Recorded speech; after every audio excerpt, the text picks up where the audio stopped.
welcome, Carl, and you can begin. All right. Thank you, Anne-Marie. And good afternoon to everyone. It's great to be with you again.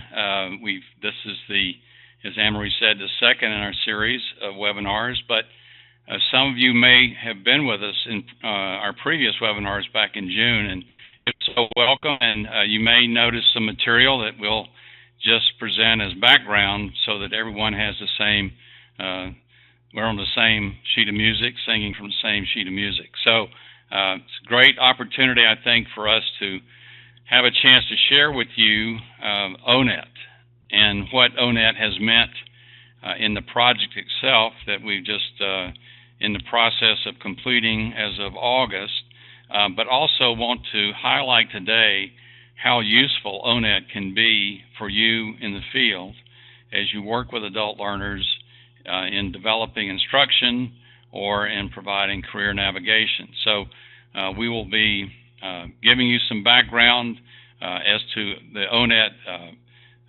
database, but also we'll have a demonstration where we'll take you through and show you how to use the various features. So just want to take this opportunity to thank Federico and Literacy Texas, as well as TCAL at Texas A&M, for all their support in setting up the webinars and getting us all technically connected. So many thanks, so that we can do these virtual seminars around the state.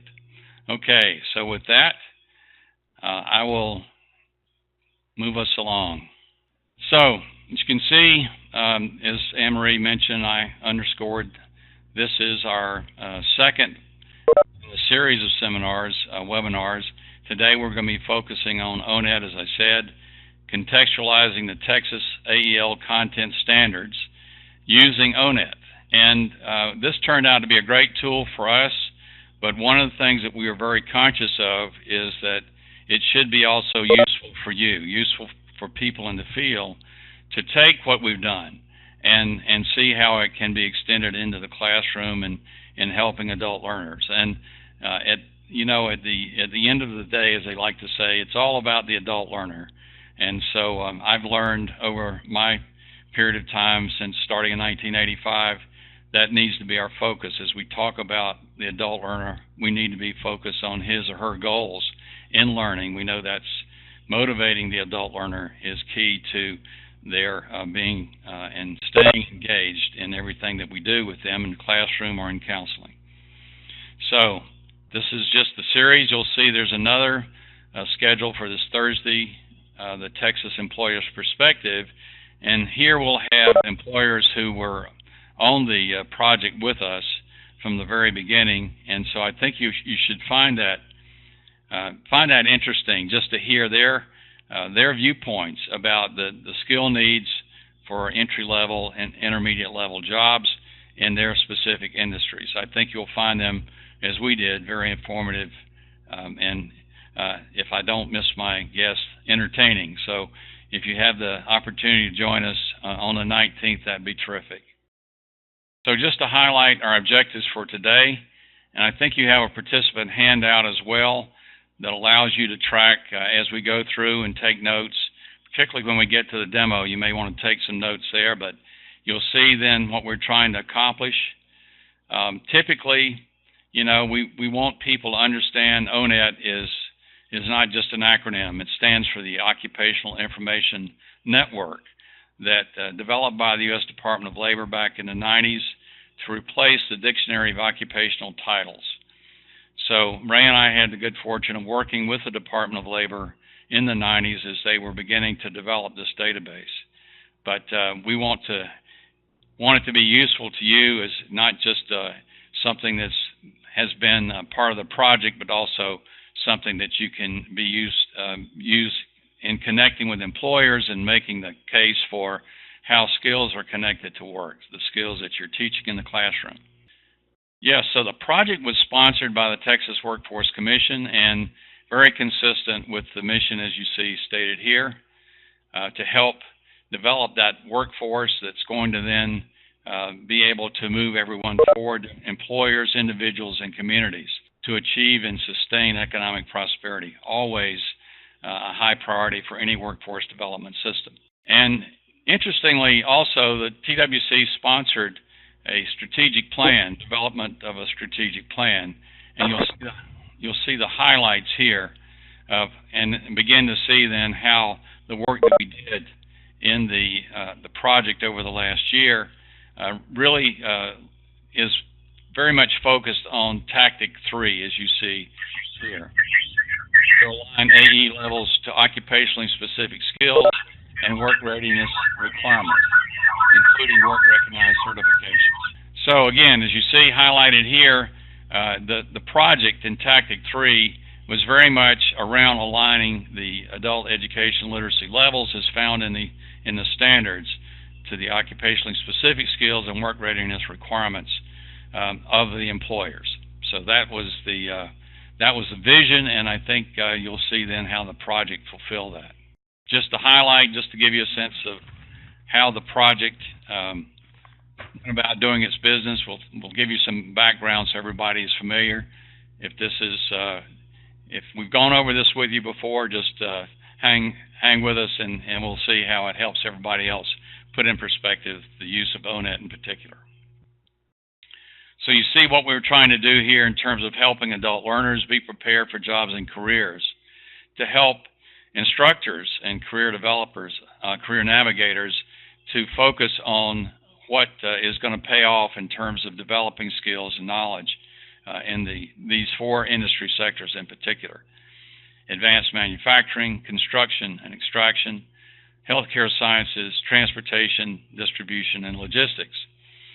So those were the 4 focus areas for us, but the key for us was also to have a methodology, develop a methodology that could be used in other sectors.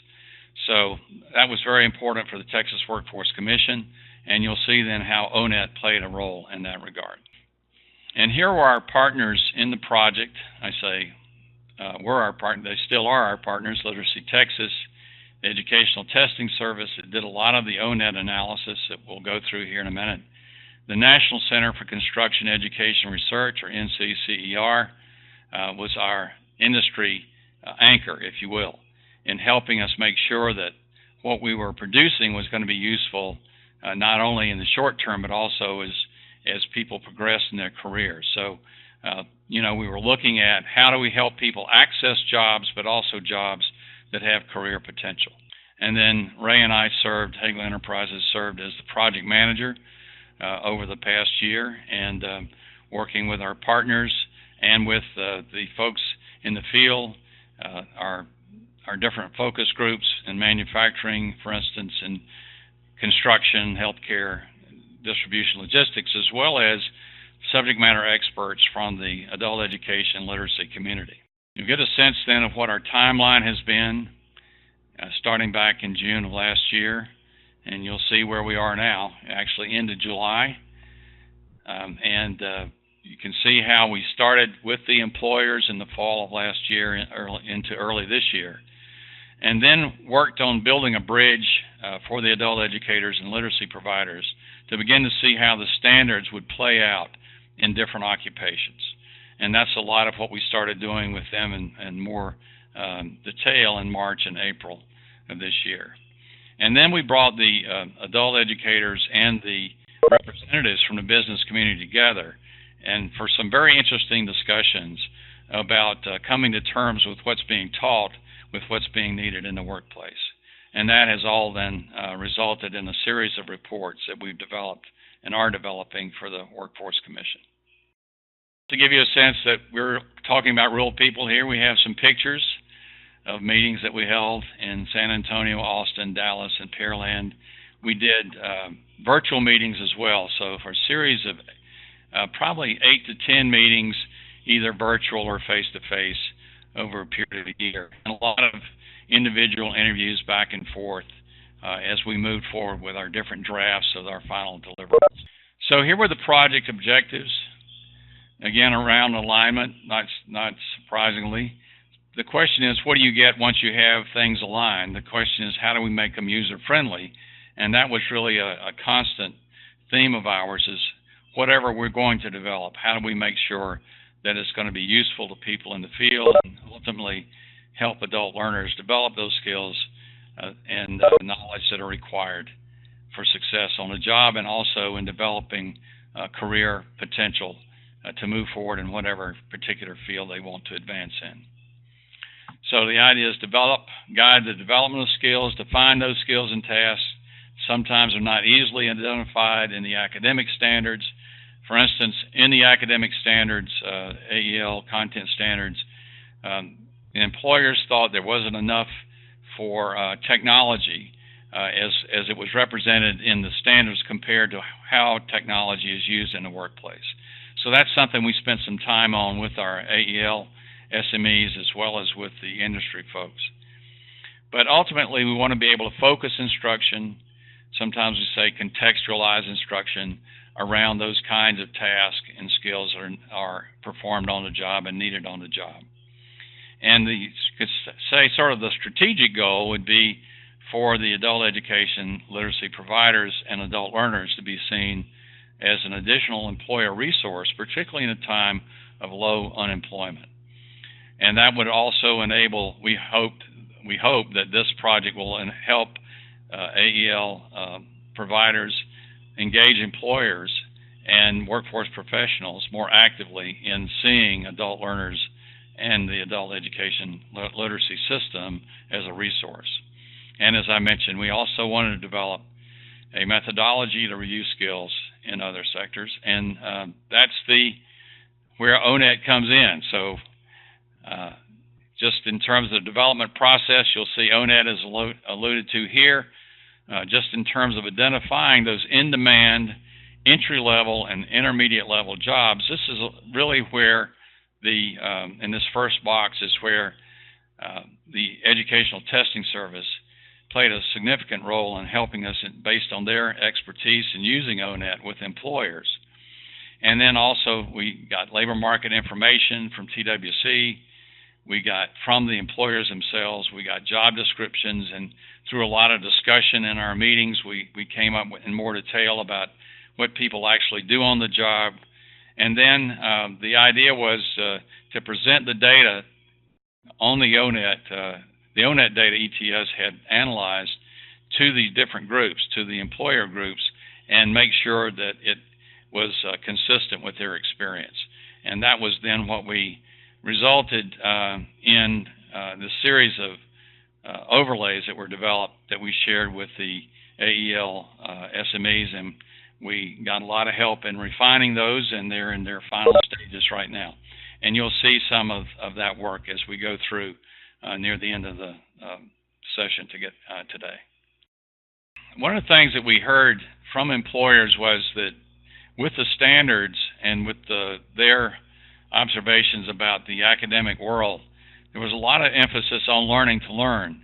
And one of the ways they put it was, learning to learn is great. We want people to continue to learn, but they also need to learn what's important to be able to do on the job.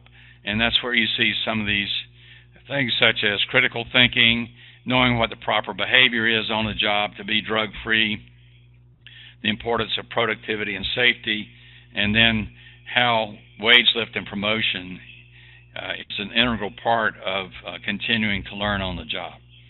So the focus here, you can see, was weighted more by the employers in terms of learning to do, and that's where you see the alignment then resulting in the kind of employer examples of what it means to do and employ skills in reading and math and critical thinking and writing on the job. So now we actually getting into more in depth on the topic for today, which is ONET, the Occupational Information Network, which we use, as I said, for as an anchor early on in terms of helping us define for those in-demand jobs the critical characteristics that would be important for someone to know about up front, to know what's required on the job, but in terms of this project to enable educators to understand what's critical to be taught in alignment with the standards. So just some background on ONET if you're not familiar with it. It's a free online application, been around for a number of years. and is continually updated. So in terms of its usefulness, the idea is that for workforce development systems such as one in Texas and across the country, the vision was that this would help educators, workforce development professionals to get a sense of how to align instruction for workforce needs, and also to be useful in career exploration and counseling. And that's what the demo will focus on today, is the career exploration piece leading into more detail about specific jobs. So here was our rationale for using ONET as part of the project. Number one, it's an authoritative source of information. It's recognized around the country and even internationally as a valid source of information about jobs. It provides a standard language to be used around critical job components, and it's very helpful in terms of identifying jobs within an industry sector or job family. So I think, and also just in terms of its usefulness, it's important to know where the data comes from. It actually comes from people who are doing the jobs or who are very familiar with the jobs, and they're called on in various surveys to rate the importance of various characteristics and aspects, components of jobs. And what we're going to focus on: skills, abilities, knowledge, and work styles. Another rationale was we wanted to make clear what the labor market information was at the state level, that is, for Texas, and the wages at the regional level, all of which can be found, as we'll illustrate here shortly, in using ONET. You can get state level information, but you also can get regional information on wages, which is very important, we think, in counseling students and setting your own expectations for what your instruction might mean to someone who's maybe already has a job and is coming to school. They might have two jobs. They're coming to school at night or when they're not working. The question would be, so if I want to go after this job, what are the wages at the regional level, and what's the relative demand for that job at the regional level? A lot of useful information, ONET, as well as in the Texas Workforce Commission labor market information. And that's alluded to here is that ONET provides you with comparative data, so you can look at the Texas 28 workforce development area plans and look at the wages that have been identified in those plans, as well as the targeted occupations. So as I alluded to earlier, as we were looking at the data in ONET that would help us in terms of the alignment, we focused principally on knowledge, skills, abilities, and work styles, or soft skills. Work styles is another word for saying soft skills, or some people will say employability skills. We wanted to look at these in terms of the entry-level jobs and then intermediate-level jobs. We came up with about 200 jobs in Texas, and so that's a pretty good spread of data across the four industry sectors, to where we could say we have a good representative sample of these kinds of jobs and these kinds of skills, abilities, knowledge, and work styles, so that we could look at that data as a way to begin aligning to the content standards.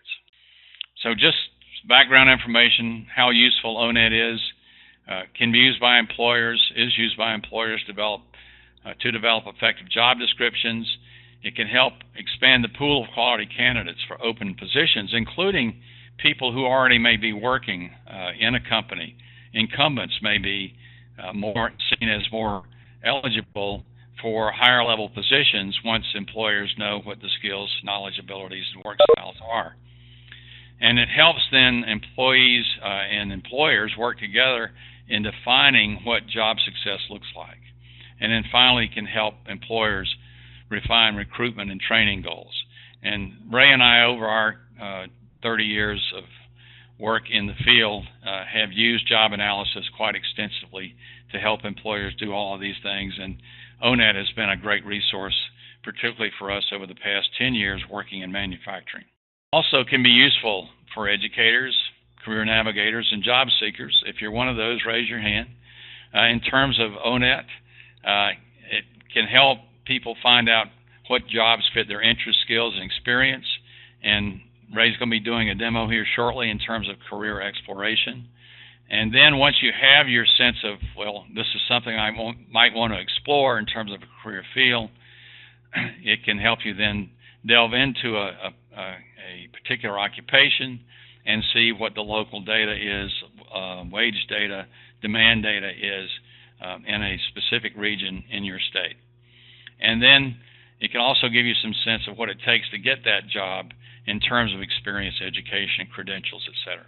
So just a major break here in terms of the main components. You'll see the online database. Notice it's also available in Spanish, as well as the interest inventory, My Next Move, available in Spanish. And then for those of you who are working with veterans in transition, it also has some information there that can be very helpful in helping those veterans move into jobs that have some kind of civilian parallel. So very powerful, and now we're going to be helping to sort of help that come to life for you. If you keep in mind, just interest profiler is what we're going to go through today as part of the demo, and this is the way it's broken down. Once you have this information about a student, once they have completed this inventory, you'll have a very good idea about what kind of jobs, what kind of career fields might be the best fit for them. And I think that's important for us to think about. A lot of people will say they want to go into a certain field because maybe someone in their family or a friend has done that. It's really important for you as career counselors to help adult learners understand what kind of career field might be a better fit or the best fit for them. But this will give them some options, at least, if they can go through this exercise and use ONET. Here you can see the different personality components or types, and in each job you find in ONET, you'll see which of these is most relevant.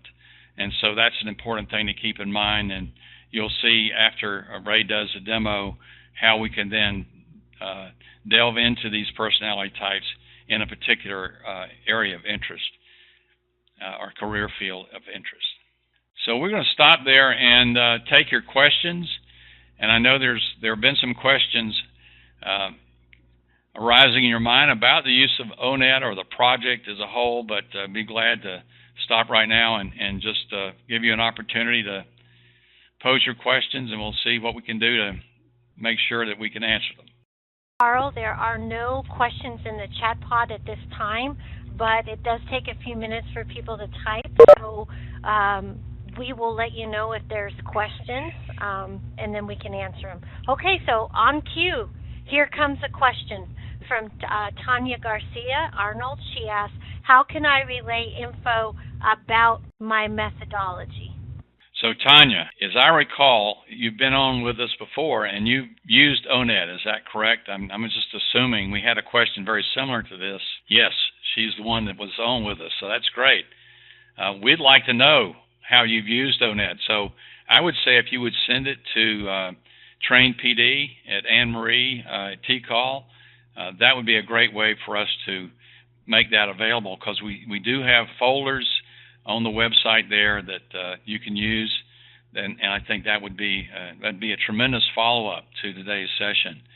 And we do want to make those connections, just as we did throughout over the year, of people who have best practices in terms of business partnerships. But I think it's going to be very useful to have that. And the repository, as we understand it, the best repository of that would be at TCall. If I'm wrong about that, Anne Marie, you can correct me, but I would say you'd be a good place to start. So that was a great question. I think it's a good example of where you have resources in Texas who are tremendous people, colleagues you can speak with on the phone, meet in conferences, and just ask them in more detail about their methodology, such as what we're talking about today, but get in more detail how they've used it with adult learners in their classrooms or as counselors. So, any other questions? I see a lot of good responses there. So we'll move on then, and I'm now going to turn the presentation over to my partner, Ray Nelson, who will take you through the demonstration with ONET. And first, I'm going to share my screen and introduce you to Ray Nelson. Good afternoon, everybody. It's great to be with you this afternoon. As we look at ONET, I know, as Carl mentioned, a lot of you are expert ONET users. Many of you, like Tanya, may have a methodology that you've been using, so I hope that this isn't too novice level for you, but I do hope also that even if you're a mastery level of ONET, that you might pick up a few tips and tricks from our demonstration this afternoon. So here you have the home page. And as you can see, there are a number of ways to begin to interact with ONET. Through these search fields here, you can go directly into the ONET database, which contains up to 1,000 jobs. And Carl is going to be doing a demonstration of that database a little later. Over on the right, as Carl mentioned, there is a Veterans My Next Move version, which can help veterans explore how their military occupations crosswalk to civilian occupations. Down at the bottom of the screen here, you have the Spanish version of My Next Move. And you can go in here and get started. They really have worked to make this user-friendly. Or go back to the home screen. So we're going to start with My Next Move. This is the home screen here. And here you see in English what you just saw in Spanish before. 3 different ways to start getting connected into the My Next Move inventory. One is you can start just with keywords, which will take you into the ONET database to explore a career. As it says here, describe your dream career in a few words. And then over here, you can browse careers by industry. Admin, retail, transportation was one of the sectors that we worked strongly with in this project. And then there is this tell us what you'd like to do. Answer questions about the type of work you might enjoy. Any of you who have worked with adult educators, I know you all have, but worked with them through this or other tools, it can be such a powerful experience asking somebody about what they are interested in, what do they like doing, and opening up a world of options and opportunities for them that they may have never known existed. I know you've had that experience, and I can get goosebumps just thinking about some of the conversations I've had and seeing people's eyes just grow wide with, really, I can find something that I actually like to do and maybe have a career. It's a very powerful question to ask. So to get started, you can see here that it's relatively easy to read. If you've taken the interest profiler before, you can go over to this screen, this button here, and enter the scores and start career exploration that way. But generally, this is your introduction to the ONET interest profiler. Down here, this is going to track where you're going from interest, results, jobs, and careers. And the next button is always located in the lower right-hand corner of the screen. The next screen shows the adult learner or candidate and you about what they're going to ask you to do. There are 60 questions. And I hope that's not intimidating for a lot of people because it does go pretty quickly. And then the people are going to be asked to read a task statement and rate it based on how much they like or dislike doing the work. Now, if you were guiding somebody or working through this, you really could use it as a learning opportunity and talk to them, for example, about up front, what are some of the things you like? What are experiences that you've had which you really didn't like? So you can start the conversation. And the system tends to steer people away from saying they're unsure, even though a lot of cases they may be. So just the best step guidance is to steer people towards disliking and strongly disliking or liking or strongly liking as they rate the task statements. Some more guidance in asking candidates not to think about education or training at this point or how much money they'll be making. We're going to have an opportunity to explore the education and training and salary parameters later, but right now we just want you to think about things that you like to do and don't like to do when it comes to the world of work. Emphasizes that this is not a skills test. This is no right or wrong answers. This is about your preferences and your tendencies and what you like to do. And as it says here, there are 5 screens of questions, 60 statements in all. And this is what the screen looks like where people are asked to answer the questions. I'm going to go through and randomly answer these, and as I'm going through, you may look at some of the task areas, and you can probably see that they relate back to some of the personality attributes that Carl had on a slide earlier. So for example, playing a musical instrument, my guess is that's probably tied to artistic. Repairing household appliances may be tied to realistic. Let's see, this is study the movement of planets. Astronomy, drawing pictures, back to artistic. Rehab therapy, I'm sure you can think of the careers that are involved there. Getting a calculator, somebody who might be more mathematically inclined. Driving a truck, certainly that relates to a lot of the jobs that were in our entry-level and intermediate level field that we worked on in the project. Starting your own business, maybe somebody has a great idea in terms of becoming an entrepreneur. We've had conversations, too, with educators who have said, you know, some of these terms may not be as familiar to adult learners. So what I've been able to do is copy and paste the statements and put them on a piece of paper and print them out and use that as a tool, even a homework assignment, or just sit down and talk through somebody about, so what is a nonprofit organization? What does that mean if they don't know? Teaching children how to play sports. Have you ever coached your son or daughters or a relative's team? Did you know that that can be a job? So you can use the assessment itself as a teaching tool. Testing the quality of parts before shipment. That can be critically important. Working in a biology lab, obviously involving science. A group therapy session, working with people, somebody who might be very behaviorally inclined. And this, I believe, is our last screen. Set up and operate machines to make products. Clearly that relates to potentially a manufacturing environment. Sing in a band, back to that artistic. Edit movies. Teach a high school class. Manage a clothing store and retail. Okay, so I've gone through the statements. As you can see, it's not timed. So to the best of your ability, if somebody is nervous about doing this, please make sure that they understand, once again, this is not right or wrong. This is an opportunity for you, and it's not timed. When you get to this screen, you can return to the first page. People are able to change their answers. And then here, I mentioned up front how that middle ranking of unsure might not give you as discrete a result as you'd like. So here, they ask you if you'd like to revisit those unsure answers and give them more of a like or dislike. So that's what I'm doing here. At any time, you can print the screens, as you can see. So I'm going to close that screen and then proceed to the next button to see the interest profile. Well, let's see. So I came up with, based on randomly answering the questions, at least I did this time, with realistic. But what does that mean?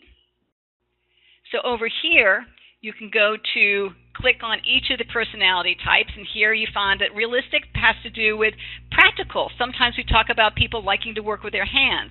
So here it says people who work with practical hands-on problems and answers. Probably not somebody who wants to sit in a room or do paperwork or work on a computer all day. Somebody who might want to be outdoors, working with other people, working in teams. Just for sake of examples, my second choice here was conventional. So people who are conventional might working within structure of rules and procedures, work with information, paying attention to details. I know artistic describes people who may not want to work with rules as much. So this is somebody who might want to work on a team and have a strong leader, so a sense of direction.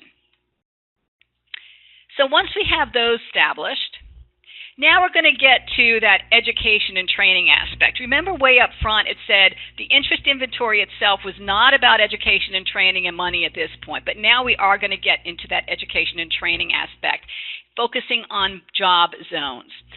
ONET has divided all the jobs in their database, and that's almost 1,000 jobs, into 5 job zones based on the level of education, training, and experience that is required or recommended for success on that job.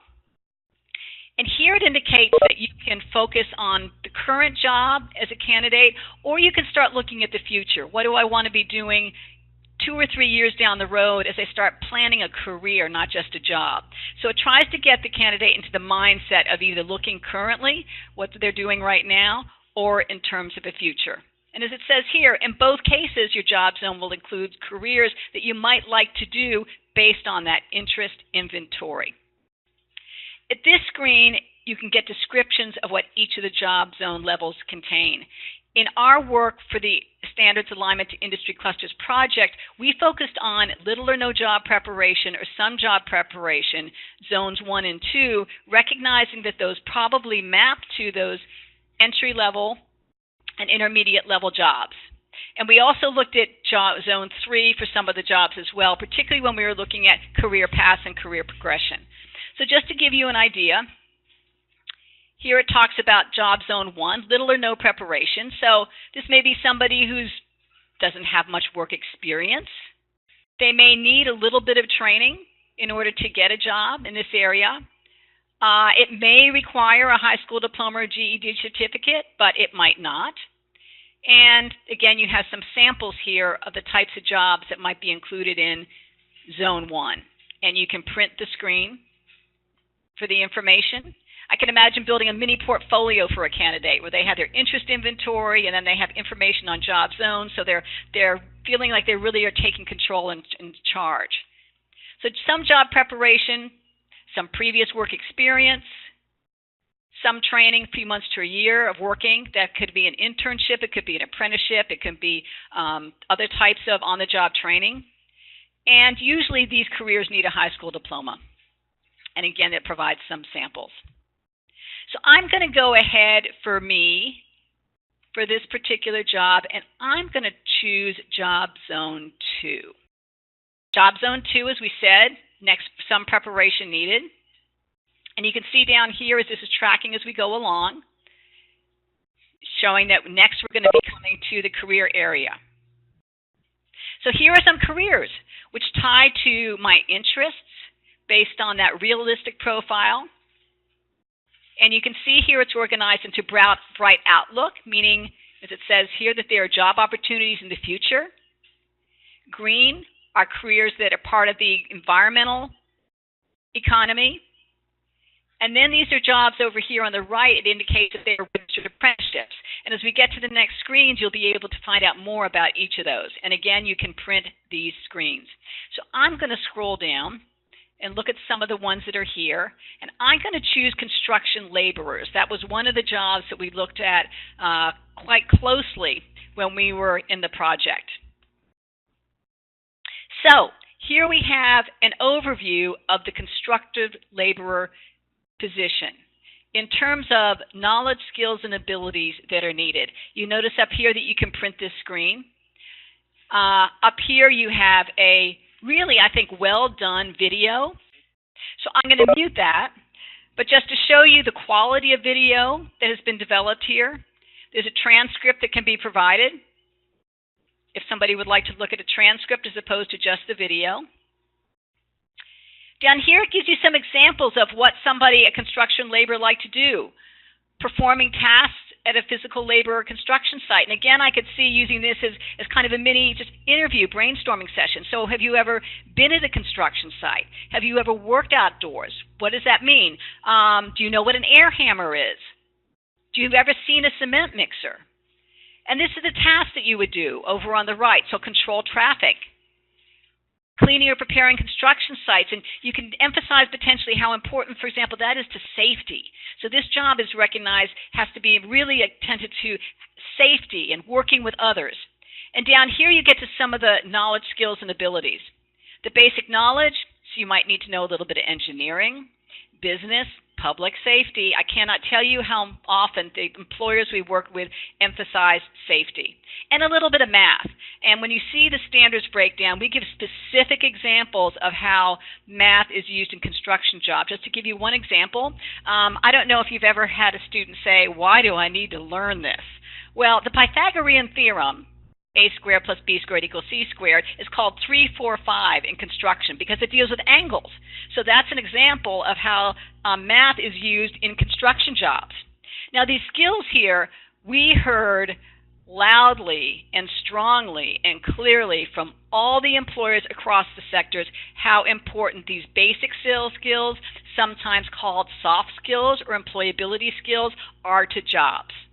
Listening to others, being able to ask good questions, all relate to communicating, reading work-related information. I know Carl talked earlier about reading to do versus reading to learn. So the work-related information, and you'll see examples of these when we get into the ONET database, they might be lists, instructions, safety procedures, problem solving. Again and again, we heard from employers how important problem solving and critical thinking it is at all levels of the workplace. And then here are some abilities. In construction, you're probably going to work with your hands. You're going to maybe need to keep your arm or hand steady when you're using a hammer or driving nails, using different kinds of equipment. Endurance, exercising for a long time without getting out of breath. So somebody in a lot of these jobs may have to be in good health or even consider taking adapting a more healthy regimen. Personality. So this ties back to the assessment that we were looking at earlier. But just think about this in your life, about how important these things are. Attention to detail. So let's say that you're entering information into a computer. You need to pay really close attention that you get those numbers right and that you double check them, or the impact could be on inventory in a company, which is not recorded correctly. Dependability. Over and over you're going to hear employers, and I'm sure you've heard them say, we want somebody who shows up on time and is dependable. Integrity, somebody that they can trust and others that they can trust. Cooperation, working on a team. Teamwork, we heard it again and again. Self-control, so somebody who is self-aware and self-disciplined. Stress tolerance, things happen at work. And when you're working in construction, for example, outside at a construction site, things can happen, and you're going to have to be able to roll with the punches. And a lot of adult learners already have a lot of these abilities, and they may not know how important they are to success in the job. Then technology, software, CAD or computer-aided design, project management software. Then here it goes into education. So for these jobs, as we talked about in Zone 2, high school diploma or no high school diploma. And if you click on these buttons down here, you can actually, they will tie you to certifications, just as an example for the construction industry. And I know several of them in here are tied to the National Center for Construction Education and Research, as you see right there, which was one of the partners in the program. Back to construction laborers, really pretty easy to navigate. They've really tried to make this user-friendly. And then as Carl mentioned, they have wage salary. And I think in the standards, in the math section, it actually talks to people about working with people to identify jobs and salary. So let's go into local salary information, and I believe a zip code in Dallas is 73001. And I'm going to select the state, which is Texas, of course. So you can either go into the state or you can go into the local zip code. So here you see a salary range. There is in a lot of the jobs we've looked at, there is a broad salary range, depending if you're working in residential construction, for example, or commercial instruction. Are you working for a big company? Are you working around yourself? So here is the average in the United States, high, medium, low, and you can see in Austin, they're on par when it comes to the lower end of the salary, a little bit of a distinction there when it comes to the higher end of the salary. And you can go and look, it can always shows you how to look for jobs actually in that construction, in that zip code area in terms of the salary founder. So learn more about this occupation. So I mentioned that whole report that we just looked at, that screen you can print out. And here it takes you a screen which kind of summarizes everything that we were looking at. Typical wages, experience, certifications, licenses you may need. You can imagine the wealth of information and how important it might be for you to be able to walk an adult learner or a candidate through this until they get experienced in working through this. So I am going to then turn this over to Carl to help you walk through the ONET database. And Carl, as I'm doing that, I'm going to, just one button here, you can see download. And as we get to the bottom of the screen, we're going to see more details about construction carpenters at ONET Online. So Carl, I'm turning it back to you. Okay, thanks, Ray. That was great. It's always interesting to see how much you can find out, particularly about yourself, and then how that connects with what might be available out there in the world of work. So, just to give you a sense of how ONET works, you get the summary report, and again, you can customize this to your needs, but I think the one place to start is to look at the overall description of a construction laborer, and you have it here, but also you have other job titles, because as we found, you may call it construction labor, somebody else may call it a helper, you see here the other options, construction worker, post framer, skilled labor, union labor, etc. So it's good just to understand the job and what the different titles might mean, but most importantly, what you want to be able to do is to say, okay, let's look at what a construction laborer actually does. Now, I don't know if you all have realized this, but in your neighborhoods there are probably a lot of construction laborers because of the damage that everybody received, particularly along the coast as a result of the hurricane. So there was a shortage of construction laborers prior to the hurricane, and that has been exacerbated by the weather that you've had. And so just to let you know, this is a job, this bright outlook in Texas in particular. So that's one reason it came up as a in-demand job in our work.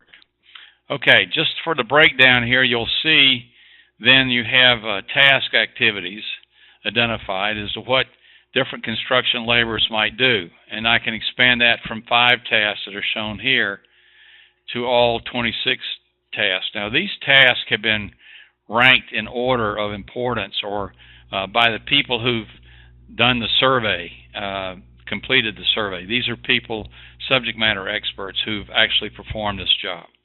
So you can get a look at the task, and you can use this with employers who say, well, you know, we need construction laborers. Then you can go through this and ask them just to be more specific about what is a person on the job as a construction laborer, as an entry-level job, what is he or she actually going to do in terms of those task activities. Then you can see the 3 technology skills here. As I mentioned earlier, the observation of the employers was that the standards really didn't do justice to, the academic standards didn't do justice to how much technology is used on the job. And that's in all its forms, not just desk computers, but also handheld computers and iPads, things like iPads, as well as smartphones. So that's something to be aware of when we talk about technology skills. It was an area that came up in our discussions, but what we really focused on was what you see here, knowledge in this particular job, and then you start imagining these categories across jobs in construction. I can tell you, just from having looked at it, public safety and security and mathematics turn out to be very important for all jobs across this particular construction and extraction sector, as well as building and construction and mechanical. So the jobs differ, but they have a lot in common if you look at it from an industry perspective. But we looked at jobs, 200 jobs across these knowledge, skills, and abilities and work styles, and we're able to get a sense of how important they were across the industry sector and then across the 4 industries.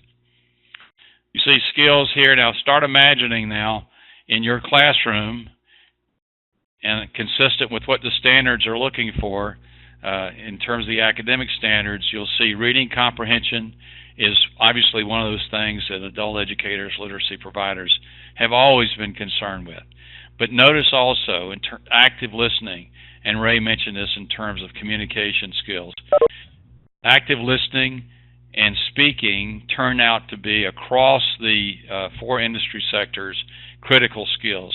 So ideally, these kind of skills would be taught in your classrooms as preparation for any job, really entry level or intermediate level job in these industry sectors.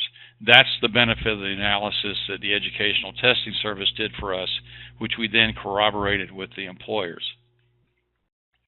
If you look at the abilities here, you'll see certain things are just really clear. In terms of a construction job, you could say, well, that's going to involve a lot of hand-eye coordination, a lot of strength. But notice also things such as oral comprehension, deductive reasoning, inductive reasoning, and how those are defined, information ordering, oral expression, problem sensitivity. These are things that people on the job sometimes, well, if you ask them about it, they'll say, oh yeah, but this gives you as the educator and the career counselor some more in-depth information about what's actually required on the job. And I think can be really impressive if an employer is not familiar with ONET. They can actually learn more about the jobs that they're looking to hire into. You see things down here as well: speech clarity, speech recognition, and written comprehension. So the skills that are defined in the academic standards, we looked at the knowledge, skills, abilities, and we're able to use the ONET information to do the alignment across the 4 sectors. Then I was going to show you detailed work activities, which you'll see here. These are relatively short statements. They tie back to the task activities, but sometimes they can give you that kind of information that you can get a sense of, well, what's going to really be required in terms of a skill that I might be teaching. So it gives you a context. The work activities really do give you a context for beginning to think about how the skills and abilities and work styles are going to be actually required on the job. So you can look at things such as review blueprints or specifications to determine work requirements. That's one of those reading to do kinds of tasks. Measure work site dimensions. That's going to involve mathematics. So again, you can see the kind of richness that you get here from looking at ONET and beginning to say, what is it that my students are actually going to have to do on the job? And it's this kind of information that we use to help develop those overlays that I've mentioned, and you'll see an example of here. So let's just go on then to one thing I was going to show you is the wages, the wage information.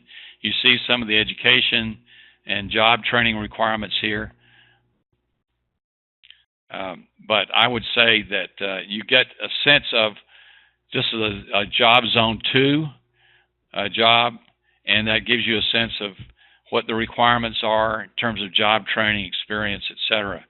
But finally, I just wanted to show you, see how it connects to that interest inventory that Ray was talking about and took you through, and then the work styles.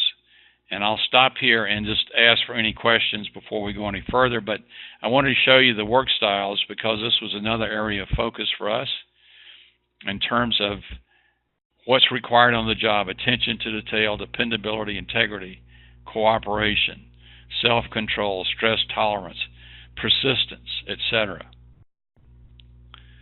So you get a sense then, and you've got some people in your classes right now, I bet, who've got a lot of these kind of strengths in these work style areas. And this is something employers are going to be looking for, not just what we typically talk about in terms of skills, but they're going to be looking for strength in these areas as well.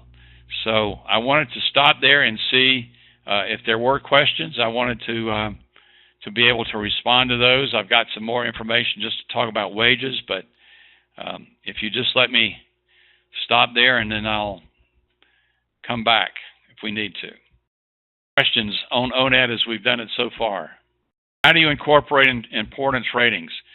That's Tanya, who's very familiar with ONET.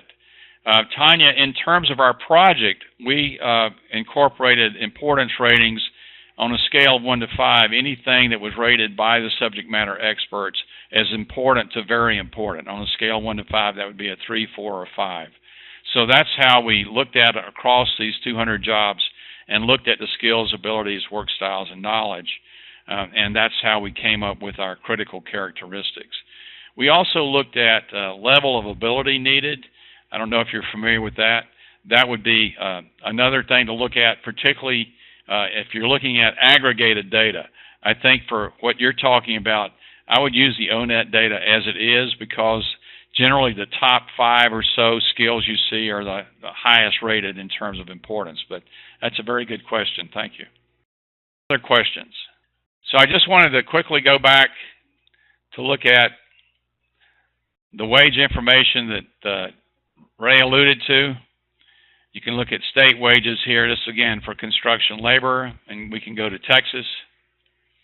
And what I wanted to show you is how the variability in terms of wages across the state. Good for you to know, knowing where you are. You can look at a table and say, okay, so that's the big picture, but if I wanted to find out where these wages were for my particular area, you could see Texas, but also start looking at across the state in different regions. You can see then the variation in the 10th percentile wages versus 90th percentile wages. And that helps adult learners get a sense of, so is there, where I'm living, what's my chances in terms of a median salary? That's what you see here in the middle, versus if I move somewhere else, would I have a better chance of making more money? So that's one of those ways of answering questions. And as Ray alluded to, the use of ONET is something that's built into the standards when it comes to talking about financial literacy with students. Our question pop up, so I'm going to stop sharing my screen and go back and see if I can pick up a question.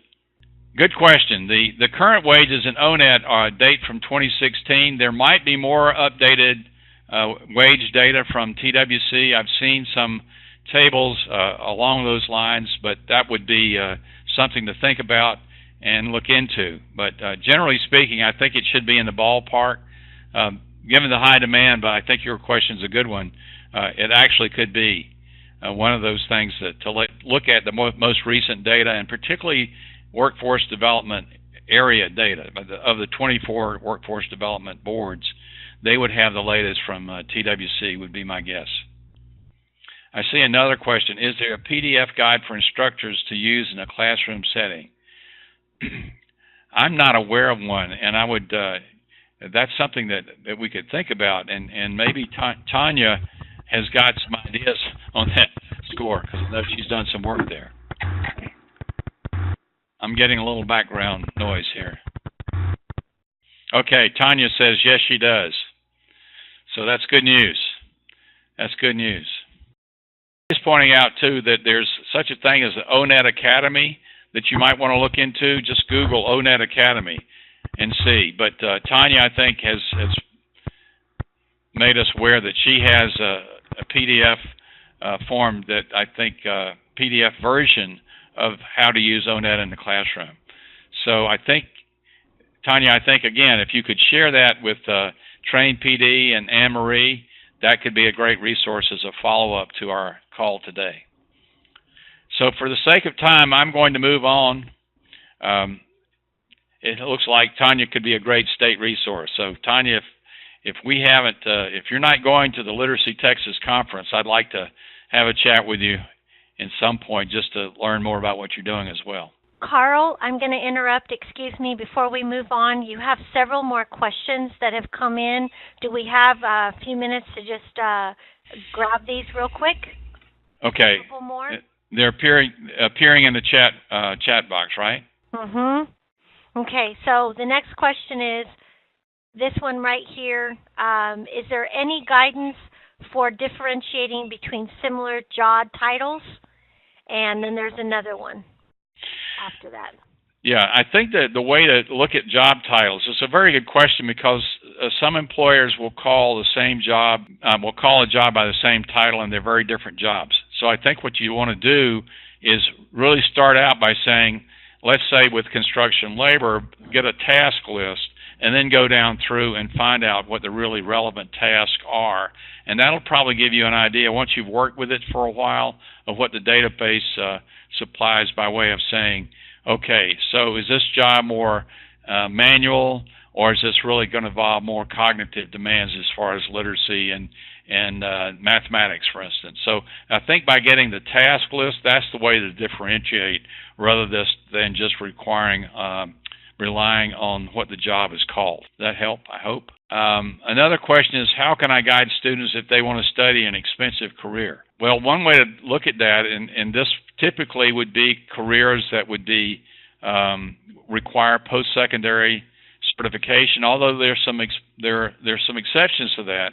But TWC has a good database there on jobs that require different levels of certification or credentials, and will give you a wage breakdown. So if someone wants to study, for instance, for a, quote, more expensive career, they ought to know what that's going to entail in terms of further education and what that education might cost.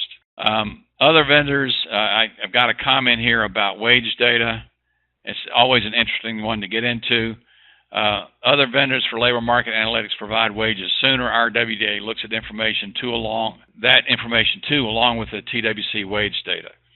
So, again, I think it's a question of getting in the ballpark of what jobs are relatively high-paying jobs, and then looking at what those jobs require as far as skill and knowledge and ability, and also what it's going to take in terms of certification or further education and credentials.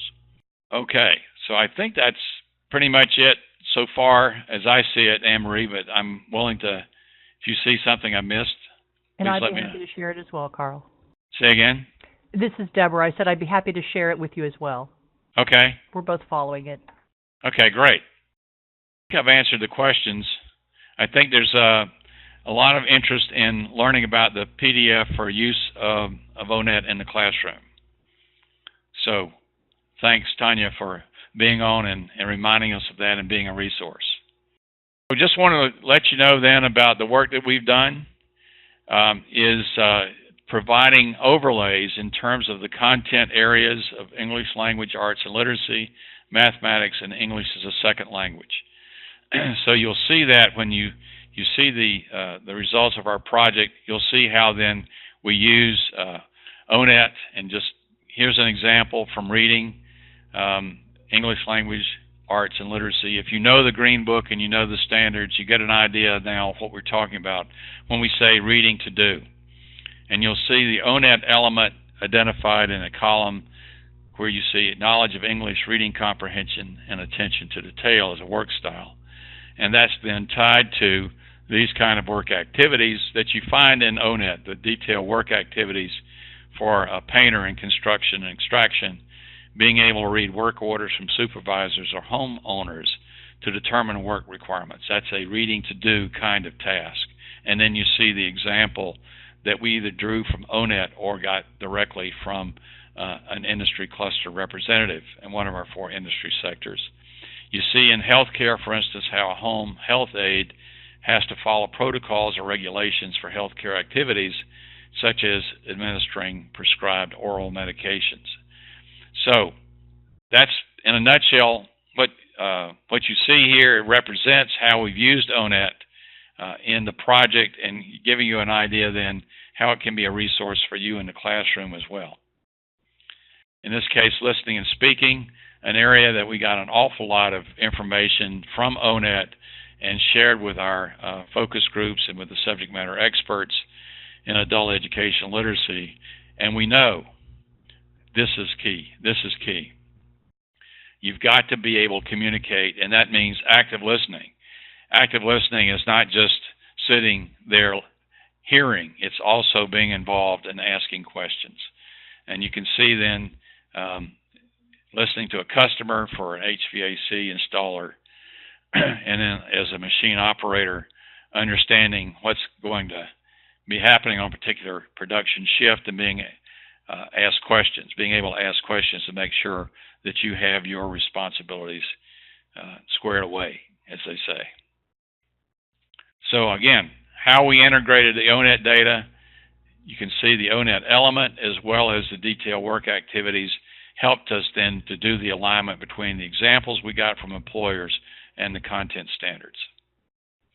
In mathematics, big area, I'd say across the board, particularly in construction, if you're talking about entry-level and intermediate-level jobs, you really do need to have your mathematics in good shape.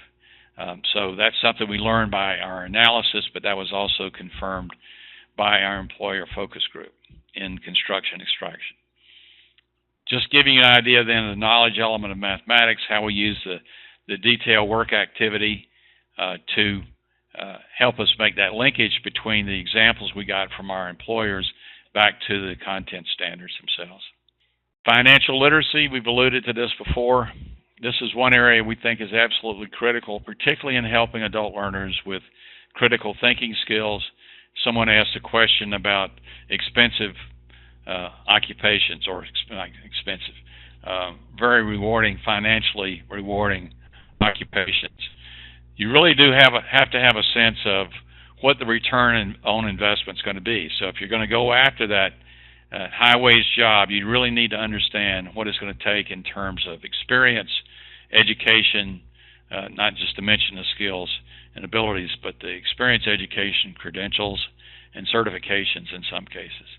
So we can look at return on investment and opportunity cost as ways of beginning to think about making those kind of choices and helping adult learners with those kind of choices. If you haven't heard about the Earned Income Tax Credit Program, it's something that we think everybody ought to be familiar with, and actually taking somebody through that whole process of seeing if they're eligible is a good way also to help them improve their reading skills, their reasoning skills, and their math skills. So that could be one of those contextual examples of how literacy really does help you day to day, and not just in terms of long-term career planning. Okay, we're getting near the end here, but still want to give you an opportunity for questions, comments, recommendations. Great to see people are actually using ONET in the classroom with My Next Move. That's great to see. Any questions, comments, recommendations? Please don't forget to put those comments in the chat pod. This is the time to ask those questions. It's always so hard to just sit here for a second as they're typing. Right. Well, I don't see any just yet, Carl. If you want to go ahead, I'll monitor it for you and let you know. Okay. Well, someone said it seems pretty straightforward to me, so that's great. Great to know. We think ONET can be a great resource for you. We found it to be one of the really stabilizing factors, if you will. In a project of this magnitude, a lot of things can shift, but it really was an anchor for us in so many ways. So one of the things we had in mind all along, however, was how it was going to be able to be useful in the field. And so it sounds like with people like Tanya's resources, that can really come true. And we look forward to being at the Texas Literacy Texas Conference in Waco. And if we are there, we'd certainly be glad to talk to you in more detail. We're going to be talking about the project, and you'll be employers there as well. So we think that's going to be a great opportunity for us to talk about a number of different things, ONET just being one of those. And Carl, Bill Bliss, our friend Bill, has a question here. Can we convince USDOL or ETA to do a mobile-friendly, responsive version of My Next Move so users can access on a smartphone or a tablet? Have you heard anything about that? Is that Bill Bliss? Yes, it is. That is the Bill Bliss. I Yes, bet you. I know him from the 80s. Yes, I do. How about that? 90s. That's wonderful. 80s and 90s. So, Bill, good to hear from you. That's a really good point, I think. So what we're hoping, Bill, and this is a tremendous project just overall, and we have friends who used to work at the Department of Labor, some of whom you probably remember, but one of the things we're hoping to do is to use this project as a way of making the department more aware of how useful it is for employers and for adult learners And so that's a really good suggestion I think we could take to them and say this is one of the things we learned along the way. So I would count on being able to call on you to help us make that case. But Bill, it's certainly good to see you online again. I'd like to speak with you at some point, not too distant future. Okay, so that about wraps up the presentation for today. Any other questions or comments before we wrap up? I know, among other things, Anne-Marie is good at keeping us on track. But I wanted to ask Ray there if she had any final questions as well. She's coming. She's showing me something. I'm hoping it's related to what Bill's question is. Maybe something in the works, Bill. That's the gist I'm getting. Okay. Okay. So you can look up the ONET Interest Profiler Services -ONET Web Services, and you'll see if you do services.onetcenter.org IP, it says, in addition, a mini version of the IP useful for mobile assessment settings is of an ONET Mini Interest Profiler for mobile devices. I'm reading you from Google. So, Bill, I hope that might answer the question, but it's a really good point, and hopefully we can collaborate. If it's not there, let's see what we can do to make it available. Get the Department of Labor to say, hey, why don't we make that available? And Anne-Marie, there was a question about the webinar being offered again. Do you want to talk a little bit about that and the processes? I do. I want to go over a couple things right now. That is one of them. But I first want to just change over here so that you can see these two fabulous presenters as we close out today. And I do, before we get into some important reminders, I want to thank Carl Hagler and Ray Nelson for a wonderful webinar during the last 90 minutes. And I want to thank everyone for your patience as we were challenged with a few audio issues. So I just want to say thank you. So to answer the question about these webinars being available, these webinars will be available. We are not quite sure if it's going to be available via a link in YouTube at first, but then it will become a course in the PD portal that will be available. So the question was, will this actual webinar will be repeated, not live, but it will be available as a course in our PD portal, and we're not exactly sure when that will be, so stand by. As far as the resources for these webinars, if you registered for the webinar, you were sent the handout that went with this webinar. So if you did not receive that, email that to me. But again, those resources that were provided for webinar 1, which was an introduction to the Standards Alignment in Industry Clusters project, that will be available in the PD portal. This webinar will be available, as well as webinar 3, which I want to talk a little bit about. Webinar 3 is the Employer Perspective webinar, which is this Thursday, July 19th, at 2 o'clock for 90 minutes, and you will have the opportunity to hear from the 4 employee partners that helped on the Standards Alignment to Industry Clusters project. You do not want to miss that webinar. Registration is available in the PD portal, and that will also become a course. So I think I answered those questions. Now, I think before we go, I also want to remind everyone, if you need attendance credit for these webinars and you did not register or log into the webinar, you need to email me, and my email has been in the chat pod, so go ahead and email me and let me know if you had a colleague sitting next to you today, because we have, close to 100 people on this webinar, I think, or somewhere around that amount. So there is a lot of people that signed in today. So if you did not register and you're not logged in, I do not know that you're listening. And so that's that point. And then the final point I wanted to remind everybody is that just like all the webinars, you'll be able to print your certificate of completion by going to your transcript and printing your certificate. But please give me a little lead time. You'll be able to do it by tomorrow morning, hopefully, or in the next day or two, okay? So if you have issues again with that, let me know and email me. And I think, did we get all of the questions? I'm looking, there's a lot of comments, Deb. Is there anything? Yeah, no, there aren't any other questions. Just some reminders from Federico about the dates to the Literacy Conference.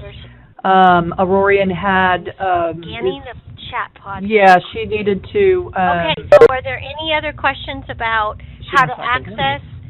Yes, Denise Johnson asked. Denise, these handouts are going to be placed in the portal, but we're going to, we'll send out more information about that because they do have to be accessible, so we do have to work on that as well.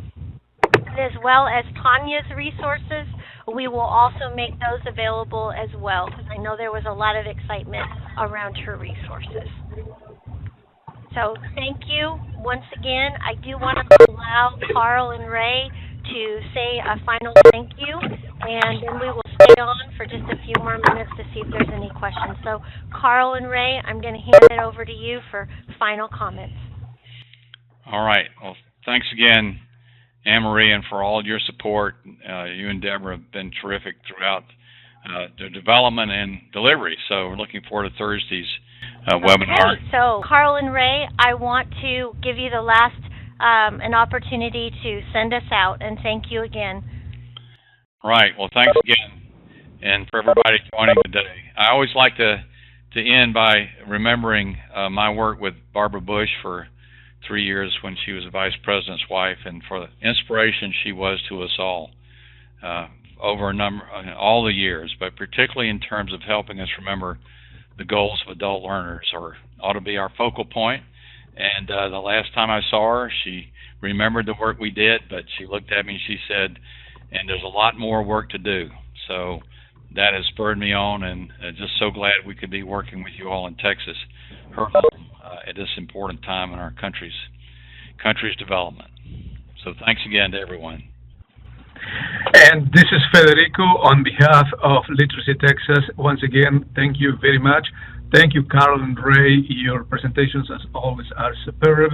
So thank you for the quality and the passion that you put into this work.